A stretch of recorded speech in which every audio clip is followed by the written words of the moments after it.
I'm walking along the path with my two dogs, Kona and Hokuloa. We get to about here and he spots us. My dog in the front spots it. It just starts tossing Kona about. I'm of course screaming at that point and it just jumps right on me. Bit me 3 times at least. It's all over me. My vet calls them the buzzsaws of the animal world. Bit me on the chest, which was the 4th time, and I grabbed it around the throat. I was attacked by a rabid bobcat on the day I was walking my dogs on this beautiful trail.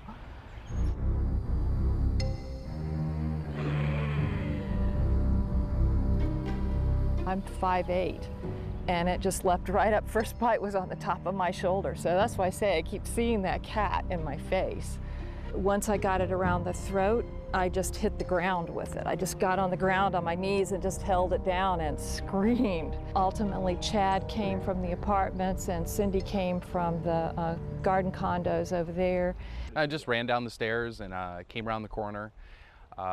Saw Elaine on the ground and I thought at first maybe she just twisted her ankle or something. Then I saw blood on her and I saw she was holding something down. I know she was kind of struggling to hold it down because it was still fighting. So I took off my shirt just to kind of hold it around so I had some sort of padding if it bit me, and was holding it around the throat, and I believe she was holding it by the legs at the same time. And then Cindy, who was also here, she came and helped hold down the legs so that Elaine could try to call for help, or she called her husband and looked for her dog that ran away. My husband was on his way and Cindy and Chad both said, maybe you should call 911 again. It seemed like it took forever. We'd been holding it for a while and then we realized that no one had actually called 911. I think everyone else thought someone else had. So I think we were holding it for probably 15 or 20 minutes. 911 came, they took care of me, police, firemen, everybody dealt with the cat, and from then I don't know what happened because I was in the EMS ambulance, you know, being treated. So then it was up to Cindy and Chad and the police and the animal control officers. They got the catch poles around its neck so they could put it in a cage, and then we were finally able to let go. Just beyond that next lot down there is a private school. And the workmen that heard me screaming but didn't come thought it was the children. They said, boy, the children are loud today because they'll be out there running in that field just beyond that fence down there. And, you know, I knew I had to hold on to this cat. I'm a nurse. I knew that rabies is one of those diseases that, I mean, I wouldn't want it to get in anybody's backyard or to get the kids. I knew I had to hold on to it. I got some tiny little scratches on my arms that have almost healed, and then one way up high on my thigh. It was kind of a puncture. It just placed its paw against my shorts, and I just moved my leg, and it sliced right through them. Leon County Animal Control responded and picked up the animal and processed it and sent it to the state lab for testing to see if it was rabid or not. When the animal arrived here, I examined the animal on the truck, and we pretty much knew that we needed to test this animal for rabies because it was acting very unusually. It's not normal for a wild animal to go up and attack a person or their dogs in broad daylight, especially in an unprovoked manner. So we went ahead and sedated the animal on the truck. Once the animal was asleep, anesthetized, we were able to safely move him inside. In order to test an animal for rabies, unfortunately we need to get a brain sample. So the animal had to be euthanized in order for us to test him. It was very important that we tested this animal because he had bit the woman and her dogs. He had also scratched several of the Good Samaritans who were responding to try to help her. And rabies is spread by the bite or scratch of an infected animal. Even our pets, our dogs and cats can get rabies, and they could even bring it home and give it to us. Rabies is one of these diseases that you don't want to wait around to see if you get it, because once you have symptoms of rabies, whether you're an animal or a person, there is no treatment and it is fatal. So we needed to get results right away so that we could get the people that were exposed to the cat treated before any symptoms were to develop. The state called back the next day saying it was a positive rabies case, At that point, we contacted Leon County Health Department and the victim, made them aware of this diagnosis. And Health Department then contacted the victim and set up the post-exposure vaccination shots. They called us and said that it did have rabies, and so we started doing our rabies shots. Other than that, I haven't had any problems. And we'll see you again next week. Thank you very much. Florida state law requires that every animal that's a dog, a cat, or a ferret over the age of 4 months needs to be vaccinated for rabies by a Florida licensed veterinarian.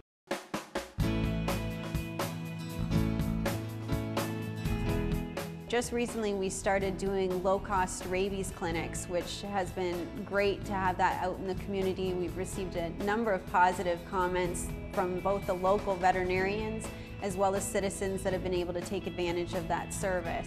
We started at Smith Williams and so far have been able to hold 2 clinics there, and we're looking at expanding that beyond and hopefully growing that to where we can do this semi-annually and quarterly, but we're looking forward to our next one in October.